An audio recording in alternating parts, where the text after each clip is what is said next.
Bismillahirrahmanirrahim. Assalamualaikum warahmatullahi wabarakatuh. Pemirsa yang dirahmati oleh Allah Subhanahu wa taala, kita kembali lagi dalam halaqah ilmu hadis. Pada pertemuan sebelumnya kita sudah sedikit membahas tentang kedhabitan seorang rawi. Dan bagaimana cara kita mengetahui kedhabitan seorang rawi atau kualitas hafalan dan pengamalan seorang rawi dalam menyampaikan hadis, atau istilahnya dapat kita kenal dengan ad-dhabtu. Ad-dhabtu atau dhabt dibagi menjadi dua, dhabtu sadrin dan dhabtu kitabin. Dhabtu sadrin dibagi menjadi tiga, tamu dhabti, khafifud dhabti, dan dani'ud dhabti atau ghairu dhabit. Setelah kita mengetahui bagaimana caranya kedhabitan seorang rawi itu, cara mengetahui kedhabitan seorang rawi yaitu dengan membandingkan riwayatnya dengan riwayat ulama-ulama yang mu'tamad hadisnya.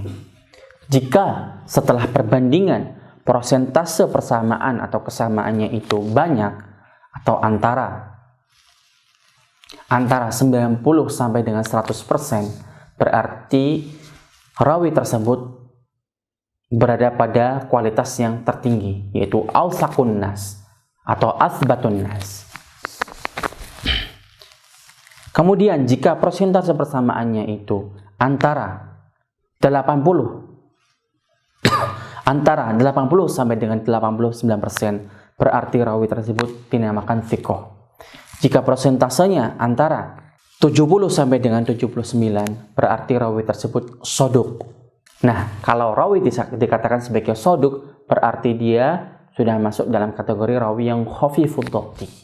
Dan rawi yang khafifud dhabti, ketika meriwayatkan hadis, hadisnya dihukumi hadis hasan li dzatihi, bukan hadis sahih li dzatihi. Berarti syarat dari rawi yang ingin dikatakan hadisnya sahih, berarti dia harus tamu dhabti, persentase persamaannya dengan riwayat ulama yang lain minimal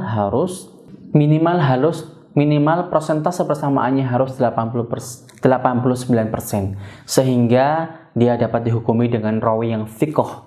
Karena rawi hadis sahih harus thiqah. Semua rawi hadis sahih harus thiqah, dari awal sanad sampai akhir sanad, dari gurunya musannif sampai dengan para sahabat atau dengan para tabi'in, semuanya harus thiqah. Kenapa? Karena hadis sahih memang mensyaratkan demikian.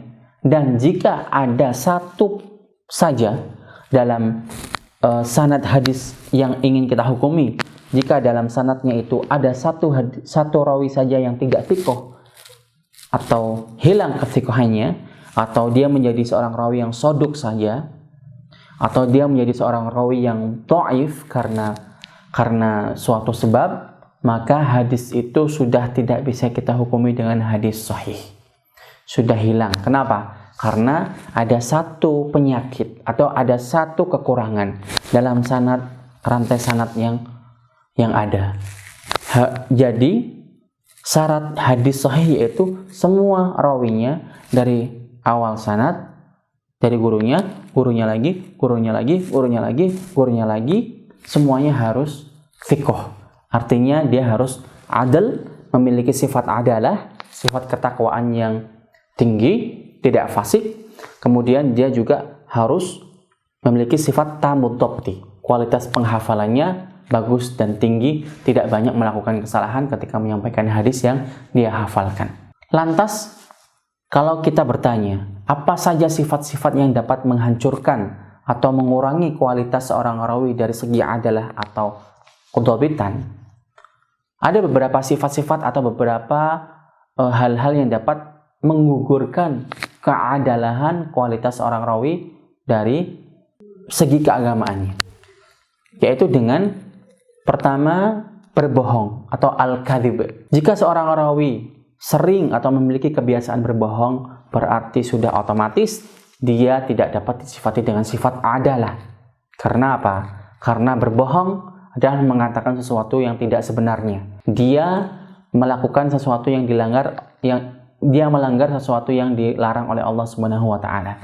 Berarti sudah tidak ada sifat adalah atau sifat ketakwaan dalam diri orang yang suka berbohong itu, apalagi memalsukan hadis. Jika seorang pembohong ini meriwayatkan hadis, maka hadisnya akan disebut sebagai hadis yang dhaif atau maudhu'. Kemudian sifat apa lagi yang dapat menggugurkan dan meruntuhkan sifat adalah? Contohnya seperti orang yang mubtadi' atau orang yang membuat bid'ah atau orang yang membuat sesuatu tidak ada tuntunannya dalam ajaran Al-Quran dan Sunnah atau dalam ajaran Islam tersebut. Berarti rawi itu mubtadi'. Ketika rawi sudah disifati dengan label mubtadi', berarti dia sudah keluar dari haizil adalah, berarti sudah tidak adil lagi dan hadisnya tidak dapat dikatakan sebagai hadis yang sahih. Atau sifat-sifat yang lain yang dapat mengurangi kualitas keislaman atau kesalehan seorang rawi. Pemirsa yang dirahmati oleh Allah Subhanahu wa taala, demikianlah 3 syarat pertama dari hadis sahih, yaitu ittisal isnad atau bersambungnya sanad dari awal sanad sampai akhir sanad. Yang kedua, adalatur ruwah atau semua rawinya harus adil dari awal sanad sampai akhir sanad. Yang ketiga, tamud dhabti atau semua rawinya harus memiliki sifat tam, kesempurnaan dalam penjagaannya terhadap. Demikian pemirsa yang dirahmati oleh Allah Subhanahu wa taala. Terima kasih. Wassalamualaikum warahmatullahi wabarakatuh.